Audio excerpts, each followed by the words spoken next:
And today's guest on the Financial Planner Live podcast is Daniel Hobbs from Newleaf. It's a network.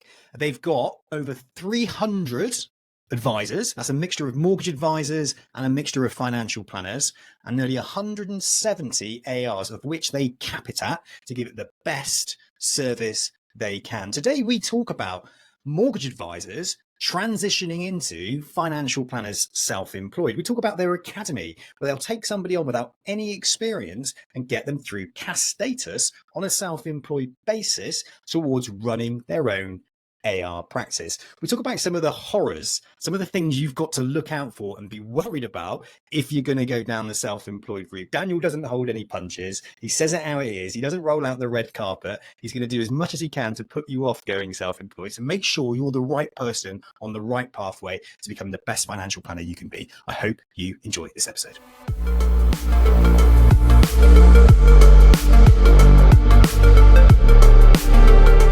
Daniel, thanks for joining me today on the Financial Planner Live podcast. How are you? Very well, thank you. Great to be here.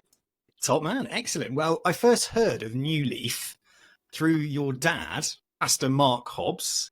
Yeah. That's the man himself. That's the man himself. Well, he's got some. I tell you what, the guy's got some interesting stories and things that 100% happened in his life. And do you know what? He was one of those people, and I've spoken to lots of people over the last 16 years, but he was one of those people that I really enjoyed talking to. Yeah, he's been, obviously the driver of our business, our network, Newleaf, and built it from from the ground up. But some of the things he's done in the past, just the experience he has is second to none, and really forward thinking as well to do what he's done and achieve and bring the whole family and himself and others to bring us all together. It's been a journey. It's been amazing, really. Oh, beautiful. And you've seen it. How long have you been there for? So I'm nearly 15 years now. Wow. Yeah. So you've seen it take shape in lots of different forms then. Yeah. I came in just after the credit crash. So it was quite a tough time for everybody then. I know, obviously, Mark, my dad, he went through the ringer through the credit crisis at the time. And we lost, a lot of advisors, and mortgages were gone, and it really was a rebuild phase. It was almost like a restart, really. So when I came in, we were a lot smaller then than we are now, but together we've really, I think got a great team here we've built over the years, and a lot of the members who work with us have been with us a long time as well. So really just grown up again, and it's gone way beyond where it was pre-crash, which is great. That's amazing to hear. Good stuff. And some good news your end then, because you're the network director at the moment, but you are stepping up into the role of CEO of Newleaf. As soon as your appointment's gone through. No, it's amazing. Mark, my dad announced it at our conference last month, and it's sort of a bit earlier than planned. I think he just got excited. He told everybody then. He got out there in the press and things, and we haven't actually put the application in yet to the regulator. And so I am to be the CEO, taking on the role from Mark. He's still going to be obviously actively involved. He's the majority shareholder of the business, and he'll be, as he's saying us, he's going to support us, as he develops his role as well into chairman or founder, principal of the business still. But really just taking on some of those day-to-day roles that he was doing to help him, and just take on some of the stuff that he was doing before. Fantastic. So Daniel, for those that don't know, just explain what your role is currently at Newleaf and what is a network essentially. Yeah, well, so Newleaf is a network, which means we have appointed representatives. So an appointed representative is essentially a standalone business. It can be a limited company, or it could be a sole trader. They can have one advisor in the firm up to 400 advisors in the firm, depending on how big they want to go. But what it is that the ARs we shorten it to, they don't have the regulatory risk on them. So yes, they have to follow the regulatory rules, but the network takes on the risk of their advice. So that is the difference really between being yourself directly authorized or going under a network, is that risk transfer goes to the network. Now, what's the compromise for the AR? For the network to take on the risk, it means that they will normally have a sales process, a compliance rule regime that they adopt, the AR adopts, and obviously there'll be fees they normally pay to the network as well. But they won't have any direct FCA fees or PI requirements, because that's all sourced through a network for them. So fantastic if you're new, because new advisors especially will struggle to go directly authorized. It wouldn't be a good idea at all to do that. So you can join a network, everything's ready for you, set up, and then they will train you and supervise you going forward. So that's basically what we do. Fantastic. So how many people have you got underneath your network then? Well, we have 175 ARs that work within our umbrella, under our umbrella, of which there's around about 300 advisors. So most of our firms are quite small, 1 or 2 man band businesses. We do have a few that are a bit bigger than that, but we tend to be working with people who are changing their career. They've worked in corporate life for a long time, maybe that sort of thing. They want to have a bit more flexibility, lifestyle change. They can work from home, this sort of thing. So that's the sort of firm we've generally worked with up to now. And they can be IFAs, they can be mortgage advisors, they can do all the permissions. So it's really nice setup, and we know everyone really well because we're a bit smaller. So having less ARs means we can really get to know the firms that work with us, and hopefully then give them a great service, which is what we're here for. We are accountable as a network. If we fail our advisors in some way, then they need to be able to choose who to be with, who to sort of work with as a network partner. We're really happy with that. And that's a cap we have. So we don't actually go beyond our cap of 175 firms. Right. So we do want to foster exclusivity to our network. And we don't want to be known as a stepping stone network either. We should be the final destination for a firm. Once you're in, you're in. So if you're in, and you want to keep them in there, what are you doing to keep them in there? Well, I think a lot of it, Sam, comes down to the fact that we get to know them really well. People feel valued. And that's really important. It's not always about the numbers, the deal, the fees. You can get with Newleaf, you can get a better deal elsewhere, 100%. We're not the cheapest option out there, but we're not the most expensive either. But people don't like being left alone. I think advisors want to be a network because they want the support. They want to be actively encouraged to be involved. I don't really like the word network either. I prefer community. So I feel like we've built a community of firms that work together for, a common goal, common vision to essentially help all of our UK-based customers. That's what we're here for. And be able to deliver that with every permission area available. So you haven't got to say no to a customer. You can do it, or someone within the community can do it. And I think that's what people like about us. Retention for us is great. I mean, we just had our 10-year loyalty dinner. We do it every year. And every year there's more people who are invited because it's just increasing every year. There's another group of people who have made 10 years with us as members. And it's quite emotional actually when you see those guys, because they're not just members or clients of ours now, they are actually friends. Well, that's good to hear. It's a nice supportive community. I think we all want that as human beings, to feel like we belong and there are people in there to support us, guide us, and have our best interests at heart, but at the same time leave us to our own devices, our own autonomy, and we have that element of control, so we feel like we are running our lives how we want to run them. There's not somebody breathing down our neck, and we can do what we want to a degree, because obviously we still got to play by the rules, because you guys are taking on the risk, right? Yeah, exactly. Yeah, so that is that risk transfer is there. We have to monitor that. I think sometimes networks might get a bad rap because it can be like they come down hard on people sometimes. I think it's just, there's a fine balance between motivating someone to write a business and to help them with that, whilst also then making sure they are compliant. But yeah, being a bit smaller, I think that's easier to manage. When you get big, I mean, I might be completely wrong. We have other networks who are bigger than us, obviously, out there, and who'll be looking, no, he's talking a lot of rubbish. But I think generally speaking, the bigger you get, the harder it is to control the whole group. And you will then have to rely on, you can employ lots more staff, obviously. Then you're putting in middle managers, that sort of communication culture between the top level people in networks and the advisors on the bottom end almost now. It's just completely gone. They haven't got that availability to talk to somebody at the top. They're sort of being handed off to regional managers and all this sort of thing.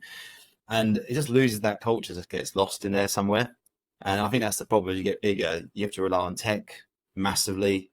And that's great. We all use tech, but sometimes you can rely on it too much, and it can become actually a burden to the business. So I just think from our perspective, we really like working with people we get on with as well. Yeah. It's not about money. It's not about how big the person is or how much they write. If I can go to the pub with someone, have a beer with them, and they get on with them, then great, let's work together. Happy days. Great stuff. So those 300 advisors, those 170 AR firms, what Yeah. percentage of those are mortgage and protection, and what percentage of those are IFA financial advisors? So majority of our people are mortgage and protection advisors. We started out as a mortgage and protection network. That's how we started. In 2014, we took on investment permissions through the network. So we've been over the last 10 years. I mean, I can't believe it's 10 years now. I mean, it feels like it's not that long at all, to be honest, but a decade has now passed. We've been slowly, organically growing the IFA side of the community. So we're up to around about 90-ish now who've got IFA licenses with us. And then the rest of the group has mortgage and protection. Some of them do mortgages as well. Some of the IFAs also have mortgage licenses still at the moment as well. But that's just growing nicely. And we had a target to get to 100 IFAs. That was the target, and we wanted to get to $1 billion under management across that group, which we basically achieved that now, which is great. And we're nearly there with the 100 target as well. So it's only taken 10 years to get there, but we're organic growth. That's what it's like. We're a very patient network. We take our time. We haven't got any shareholder looking over our shoulder wanting return on investment tomorrow. So I think that's also a nice thing about us is we haven't got that sort of pressure to build the network to a massive number to make money for a shareholder. We're doing it for ourselves essentially. You talked a little bit about firms being quite young in their journey. Yeah. Into advice, whether it's mortgage protection, whether it's financial advice. Yeah. You must then come across people that are making some perhaps bad choices, bad decisions early on in their careers, maybe making the wrong choice, starting on their own. What kind of horror stories are you coming across? How are you fixing those? Or at least let's give some warnings to people about how ready they should be to enter into the world of self-employed at the end of the day. Yes. So Newleaf, the name of our company, you can sort of guess we talk well with a lot of new people. Telling a new leaf, starting a new career, we're used to that. And we work with a lot of people who want to get into financial services. And some of those people are literally at the beginning of that journey. So they haven't even started qualifications yet. So we try and assist there as well. But obviously we're not going to be able to talk to everybody. So there's people who just go headlong into it and go head first, into it, and they'll make maybe the wrong choices, like you say. And there's not much content out there. There's not much out there to give, that people can find about, do I join a network? Which networks are right for me?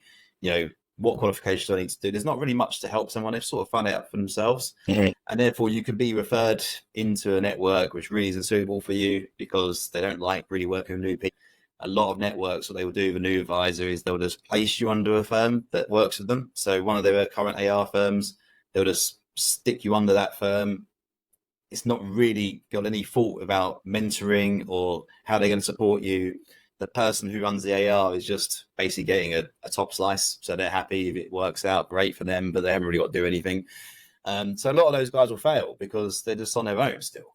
And this will be fudged into a firm, which is not their business. There's problems over who owns clients as well. So that can be a problem for them. So you really need to be mindful of that. If you're a new person looking to join in this industry, is really talk to your networks, get around them all. A lot of them have got academy programs. So what does that mean? What do they give you to be part of the academy? Do they provide leads through these ventures as well? Who owns the client is a big one because some places, I'm not going to name names today, obviously I'm not into that. I have a lot of respect for our competitors, generally I do. But there are some places where the contracts say the clients are owned by the network or principal. So that is used solely to retain the advisor forever, to stop them from ever leaving, which I find quite toxic. Because if you fall out that business, or they just get rid of you as well, they could just terminate your contract. Your clients aren't your clients. You can't talk to them anymore. You could, but you'll be at you could be taken to court over that. And these guys have got lots of money and they'll do that 100%. So be mindful of that. If you're joining an academy program, how long does it last for? I hate it when the new advisors ask me, "Oh, can I be done in 3 months?" No, it's not going to work. It's got to be at least a year. At least a year. Take your time, do it properly, and you'll have more success. Because being self-employed is, if you haven't done it before, it's really tough. It's really, really tough, Sam. And I know you know this from your recruitment side as well. But we've seen it. We've seen people fail. We've seen big wins. over the years, and we've done this 25 years now. We're still changing the academy all the time. We're still improving it. It's not a once and done thing. There's a lot of academies out there that are just set up because it's good PR for the network, but it's not really well resourced because there's no profit in it for them. Right. There are a lot of networks are owned by corporates. They need people doing $100,000 a year straight away to make any money. With us, I suppose, being more patient with people, we're happy to support that new person and take the time and resource and energy to do that. But we're not going to get everyone, obviously, and we are really choosy because we want the right people to do this as well. If you haven't got money behind you, don't bother. Resource yourself. You need at least 6 months in the bank. So if you're just going to do this on a whim and think it's a side hustle business, it really isn't that either.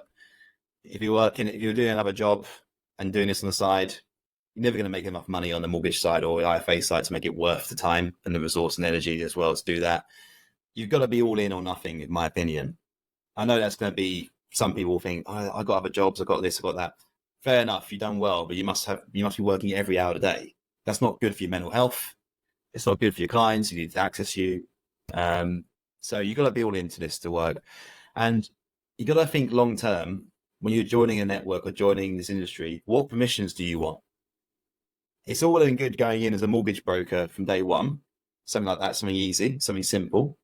Get your CMAP, get your mortgage license, someone will give you that, that's fine. But obviously we talk about wealth, right? We're talking about IFAs as well. You might not think you wanted to do that now at this point in your career, but if you want to do it in the next 4, 5, 6, 7 years, find a place that allows you to do that. Because the worst thing that I find with firms for them is they get to a network, they actually have a great relationship with them. They don't want to get into wealth, their network doesn't do it. Now they're sort of stuck to a rock and a hard place. Do they leave entirely and take the whole business over to a new network they don't really know that well? And that can really disrupt their business revenue and their pipeline. Or what a lot of them will do, they'll set up a separate company under another network and then run under 2 principals. And that is just a bit of a mess, to be honest. So look for networks that have the permissions you want, not just now, but also in the future. That's some really solid advice. No, I really, really appreciate that. And I think it's nice to hear some honesty as well. Yeah. About, don't bite off more than you can chew when it comes down the self-employed route. You guys aren't rolling out the red carpet and promising gold at the end of the rainbow. It takes time, energy, and you need the resources in your bank account. Because it's funny, I used to get approached by a lot of people who used to say, like, can I do this on the side? The side hustle culture. Yeah. And it's like, no, you really can't. You have to be 100% in this. You're trying to be a part-time financial advisor. It's just not going to work. You might work your way towards becoming a part-time financial planner, but in the beginning, that's different. Yeah, that can definitely be possible. That's definitely possible. But it's going to take time, energy, and really, really hard work for you to be able to build that business to a point where you can do it. But it is one of those professions. It is one of those job roles where you can do that. You can work extremely hard and you can earn as much as you want to earn, and relatively quickly as well, if you are somebody that has a really strong network to lean into, or perhaps you've got those transferable skills that are really, really, really important when you get into financial planning. There's nothing worse than someone saying, well, I've got the level 4 qualifications, Sam, and now I want to be a financial advisor. And I sit them down and I'm like, okay, well, let's just talk a little bit first before you run off to St. James's Place and start your own partner practice, right? Let's talk about it. What does your network actually look like? Have you ever sold anything before in your life? Do you do any face-to-face meetings currently? And you go through it and it's like, nope. I've got my qualification, which means that I can. And it's like, well, no, it doesn't work like that. So right. I think it's also kind of like have a bit of reflection and to see where perhaps your weaknesses actually are. And don't consider self-employed if you haven't tested the water yet. It's a risky old game. It's even riskier when you hear about people who quit their jobs, then join like an academy, start their qualifications then. Yeah. And that to me is utter madness as well, which is why I set up the Financial Planner Life Academy. Was look, for $19.99 a month, jump into my academy, do your qualifications, get some soft skills and practical skills training. Don't leave your job. Find out, first of all, if this is actually just by dipping your toe into the community and speaking to others, if this is worth it for you. Start having a few conversations with companies to let them know you're in the academy, you're considering it, and then find your placement, find a place to go. Don't just dive 2-footed into the first thing that comes along. and hope that career transition is going to be the right one for you. Because as you rightfully pointed out, you're not going to make any money for 6 months. Yeah, exactly. You're absolutely right. I think as well, like you say, like you can definitely do the qualifications with working when you're working elsewhere. That's not a problem. The qualifications now are so much better than they were before. So for both CII or the LIBF option, they're very flexible testing. Most of it's online. You can sort of take it in any order you like. So you don't have to do it in 6 months or 3. You can do it in a year. You can do it over a longer period of time if you want to as well. So there's no rush there, and there's lots less pressure, because we know a lot of people doing these sort of qualifications may not have done a test for a very long time. So doing a uni level sort of module of a degree can be quite intimidating. But I would say to people, don't be intimidated. There's lots of Go resources. Obviously, like what you offer, Sam, is very helpful to people. But even the exam bodies themselves will give you loads of content. They have loads of modules you can work through, and online resources as well. So there's loads of stuff out there that will help you get through whilst you're working elsewhere. Fantastic. So you talked about an academy at New. You've got an entry level opportunity there. Can you talk us through that and just give us a bit of an overview of what it is, what you do, how people could apply or be considered for it? Yeah. So the academy is essentially brand new advisor, so new IFA, or it could be a current mortgage broker who wants to transition over to IFA. And we would always say in that instance as well that they should probably give up the mortgage license, so longer term. They might not straight away, but realistically speaking, I've always seen and found that IFAs do better if they just focus on wealth, and they can build mortgages into their business through the brokers who are in the business still. So anyway, they'll come through to us. They need to be diploma qualified to start. We don't do the trainee bit where you give advice whilst doing qualifications. To be honest, it's just too much regulatory oversight on that for us to do it. It's not worth it for us. So we wait till diploma qualified first. We do a diploma training course as well, which we do for internal members. So it actually only is offered to people who are with us already. So that's really the mortgage brokers within Newleaf that want to transition over. But then when the academy really gets going is where you get signed off. Now, if you are brand new to the industry, we can't really set up an AR for you straight away. It is possible, don't get me wrong, there are networks that will do that. But we found that with the AR regime that came in December 2022, I went forward in time there. Quite considerably forward in time. With the AR regime, which no one really heard of. Brokers won't know about this, but networks definitely will. The governance rules that have been put on us for monitoring ARs and working with ARs is another level now. So for a new person, for us, we just deemed it's not appropriate to put them in as an AR because of the rules that we've been given. And so we want everyone to be at least CAS. Now, that's a chicken egg situation. How do you start then? If you can't be an AR on the network, how do you start and then get CAS if you can't be an AR? So what we've got is an AR we've created centrally, which is, we call it the Academy, but it has got a sort of client-facing brand, so to speak. And the advisor will join that firm and they'll be mentored.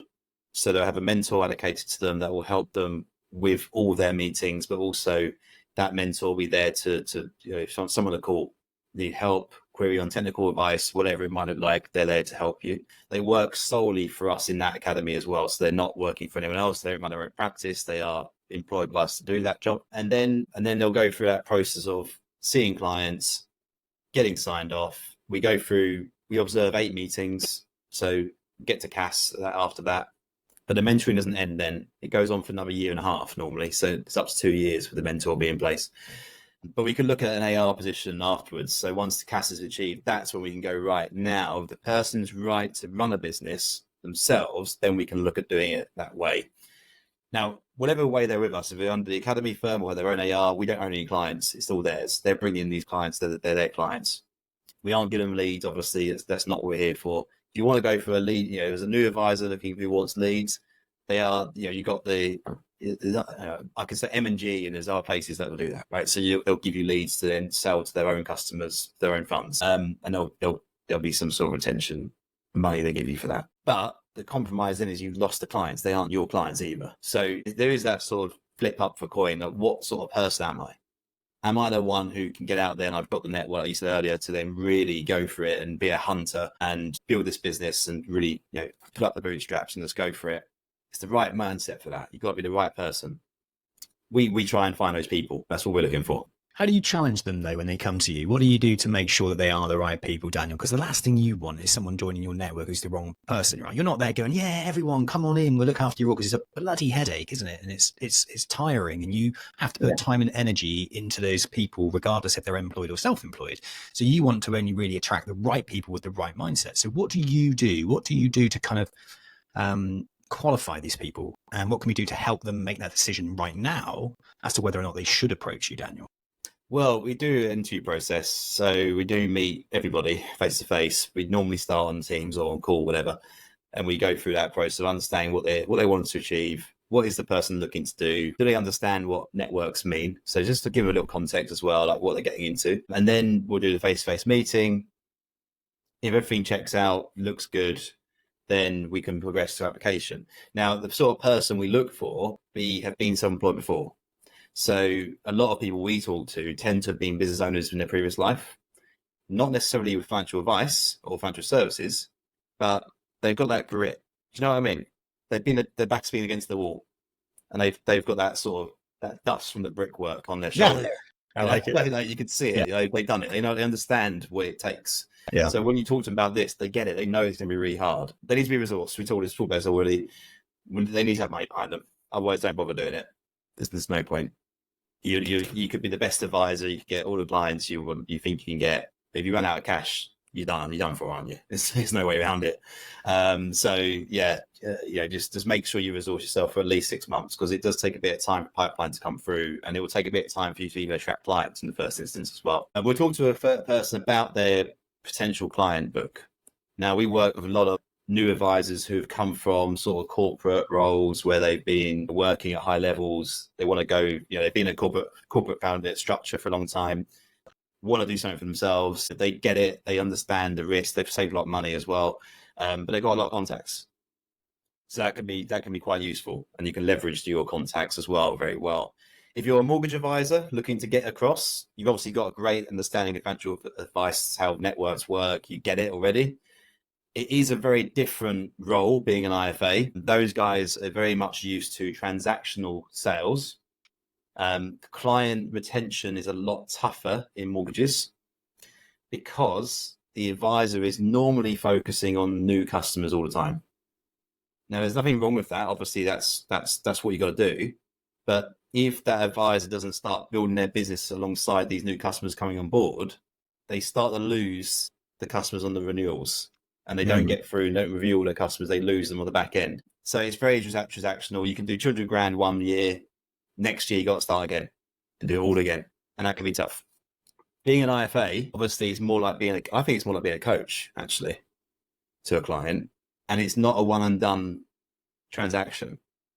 You are working with that client for hopefully a long-term period. And therefore you have to go back to them. You can't miss reviews. You've got to do, they're paying you fees for you to talk to them on a regular basis. And then, you are taking them through like a lifestyle changes. You're being there for them when they need help with, building their wealth at the first, planning for retirement, working out how to live in retirement, and then working out how to plan for the estate to be passed on. There's different life stages that we're there for to help them with. So some advisors need to get their mind around that. Becoming a coach can be a bit different. It's a bit slow pace sometimes, actually. You haven't got that issue with I've got to get a mortgage done tomorrow because they're moving house next week or whatever. You got to get you're on top of everything. But this, it's a bit more, there's a bit of time. Unless it's April 6th, then you got deadlines. It gets busy. So overall, I think if someone was looking to do this, take your time to consider your resources. Definitely think about your skill set. Do a skills analysis for yourself. Honestly, I laughed about this the other day. Someone made me do this for the CEO role I'm going to take on. I was like, oh, really? I've got to do a skills analysis? I'll tell you what, it was brilliant. Absolutely brilliant. Yeah. It really makes you think about what you're not very good at. Held your hands up. There's some things I'm really bad at. I've been for sure. But do that. Understand yourself, and then think about the partnership you're going into. Do you need leads, or do you think you can do it yourself? That's what it comes down to. If someone does need leads, you don't provide leads, but do you help them develop business, or do you introduce them to anybody that can help them with leads? Is that anything? Is that service you offer at all? So we can help them we do lots of like business coaching training. So we do lots around, helping you not just build your business, but also thinking about where do you get business from? How do you leverage your data as well? Because a lot of the people we work with have got amazing data available to them and don't leverage it as well as they could do. Mortgage advisors, especially if you're thinking about becoming an IFA in the future, a lot of mortgage brokers will neglect the investments and assets the client will have because they're trying to get the deal done.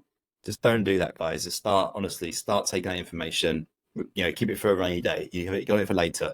Just record it, because nowadays on the text we have, you can literally type in, segment clients out by how much money they've got in their bank account, all that sort of stuff. So you've got the data in there. It's so easy then to do campaigns targeted to people when you've got the right permission areas later on. And tech generally is amazing anyway. I mean, now we're in another level now. I know to go off subject a bit here, but someone told me about talking about AI the other day. An advisor was saying, "Oh, we're going to be replaced by AI in 5 years." I said, "No, I don't think you will be." I said, "AI is not going to replace the advisor. The advisor that uses AI will replace you." And using AI is not as intimidating as it might look like it is. No, it's not. And you can be, honestly, a new advisor coming into this, you could be head and shoulders above every other advisor that's been doing it for 20 years. Yeah. Because you adopt the new practices that are going to really smash your business going forward.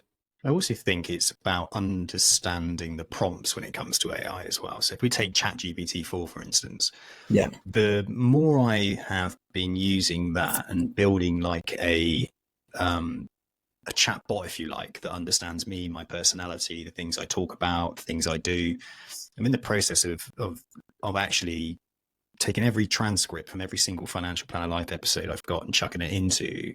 And so I've got a lot of all the episodes and all the conversations I've had. So I can ask it questions. People can ask it questions on my website, for example.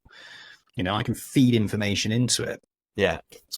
But I do think it's about how you communicate with it. And I think what will probably happen is you'll get a lot of these kind of Financial Planner Life chat AI engineers, and they will come in and they will help advisors create the best prompts and use it in the correct way. I know a lot of it is built into the systems now and into the CRMs. It's being used in that efficient way.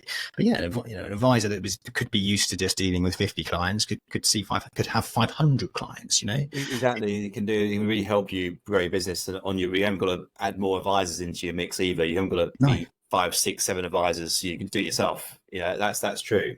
And the other thing that is going to help with as well is when you're doing things like, there's actually tools out now where you can do this. You do a fact finder with somebody, and there's apps that connect into things like Intelliflow, which literally listens to the conversation. It writes the fact find for you, will give you a pre-recommendation based on what you're talking about, and give you prompts and ideas of what sort of products they might need. It's like, wow, this is just a start. It's so good.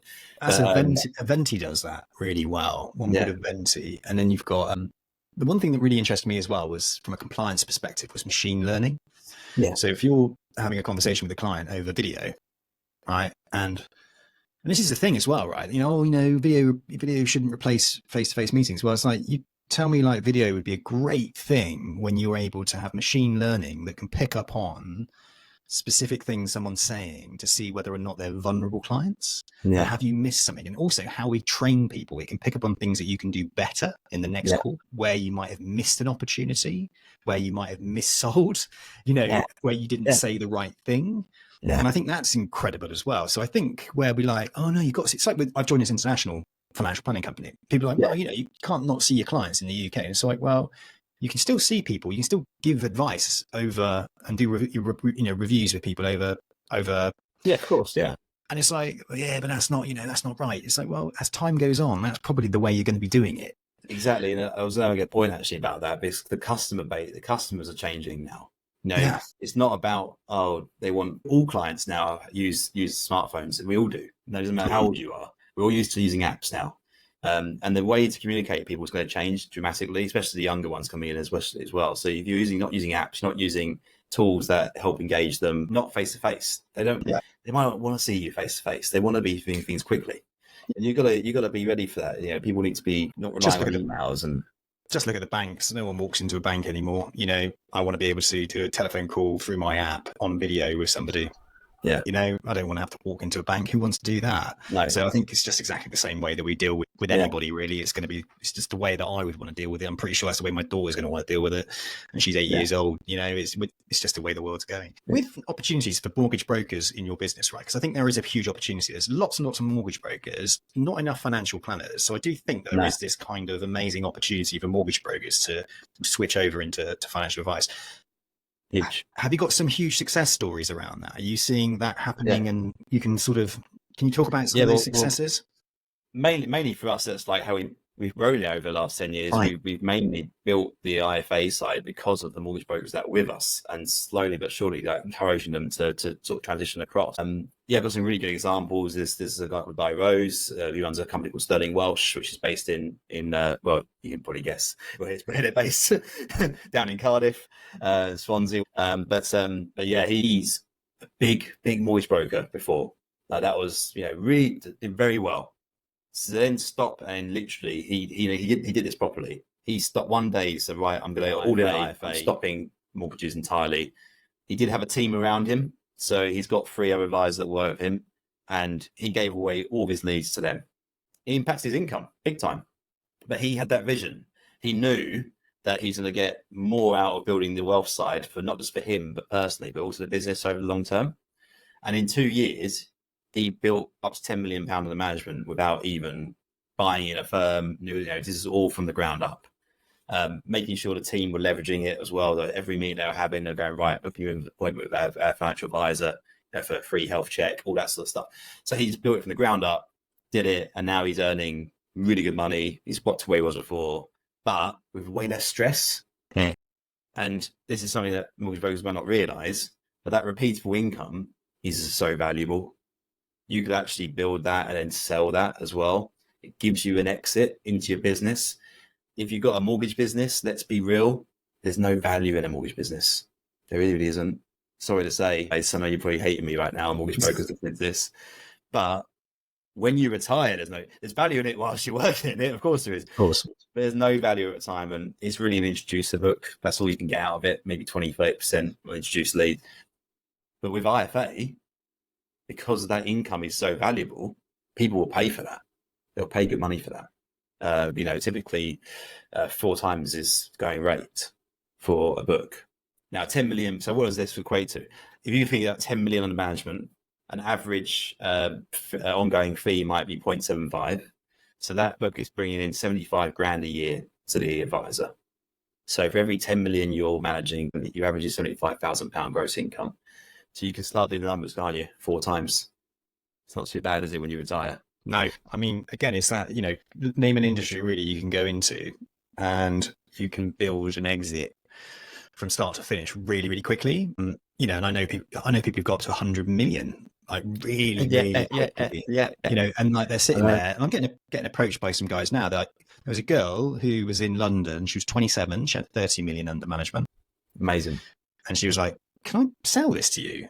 And we were like, well, yeah, we'll buy it from you. You can come on, be employed if you want, and we'll buy your book, and you can have the money from it to buy a house. And she was like, well, actually, do you know what? I want to buy a new house. I want to, but I need a lump sum.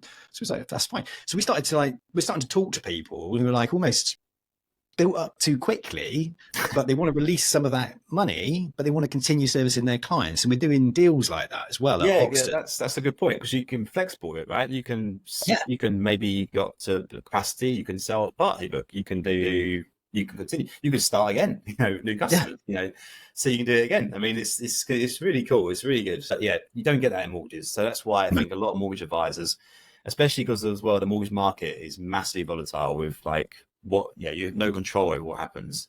The market just goes up and down. Last couple of years have been really tough for brokers. So you have a downturn in the market, because it's so transactional based, that income's just gone. Mm-hmm. And you got to look for other ways to earn money.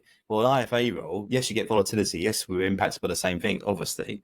But because repeatable income, not going to hurt your pocket so much. No, short-term pain, long-term gain. Yeah, I think exactly. I think the problem with moving somebody from a mortgage role into financial advice is that short-term pain. They can't see it because it's so transactional. It's so kind of chase. They can't breathe long enough to realize that in the long run, I'm going to be better off. Yeah. because you're dopamine crazy, aren't you? You're chasing the next deal, deal because you got to put, bread on the table. And the horrible thing about that is the more you earn as a mortgage broker, probably the more you're spending.